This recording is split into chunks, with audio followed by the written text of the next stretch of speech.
I'm going to show you how to make Tim Holtz style tag using your Cricut and some punches and some buttons and nylon tool.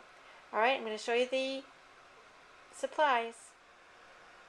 These are the supplies you're going to need to make the fourth tag. I am making two versions, like I said, so these will be the supplies for both.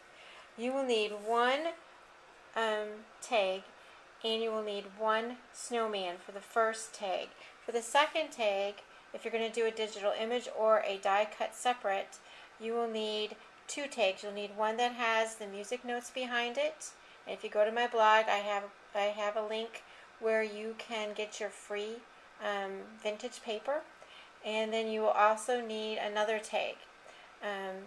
The tags are all cut, like I'm using the same cartridge for all the tags I'm going to be doing, and they're cut from the Picturesque cartridge, and they're cut at 4.58 by 2.21.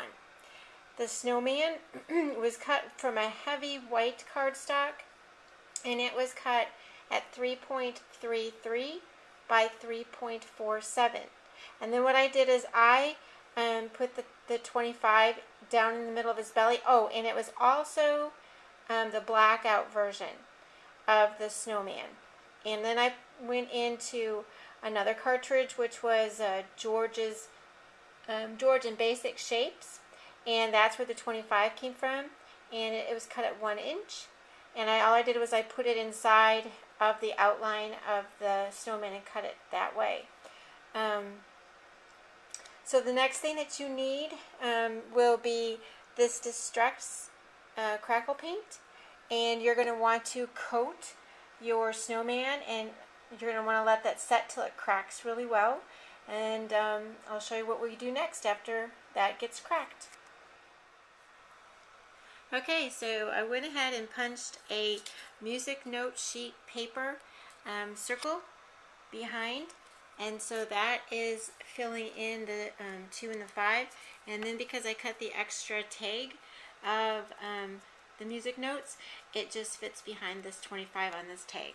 So the next thing you need to do is you need to fill that in with the glossy accents inside of that. So like, I will show you what it looks like once I put that in.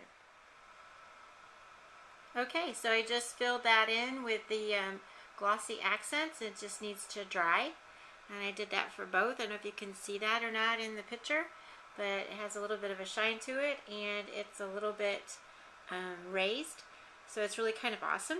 Can't wait till that dries so I can continue to make my tag. For part of this tag, Tim wants you to die cut some plastic, and I don't have a snowflake die cut, so and my the punches that I have won't cut through the plastic packaging, and I didn't want to mess up my blade on my Cricut, and maybe it's fine to do that with, but I didn't. So what I decided to do was to use vellum. I used vellum, and I punched out, using this punch, I punched out 4 snowflakes. With those snowflakes, I took the glossy accents again, and I actually used it like glue, and I attached them to my tag. Then I put the glossy accents on top of the snowflakes to give it an acrylic look. Again, it's not the same, but it actually was kind of a fun thing. It gives a little bit of a look to it that's got shine. So that's what I'm going to use on my tag, on both the tags that I'm doing. I did it on this one also. So I'm going to go ahead and continue with this tag. And this is what the tag looks like when it's been finished with the buttons and the tool and the tinsel and the little embellishment from Tim Holtz. This was my day 4 tag.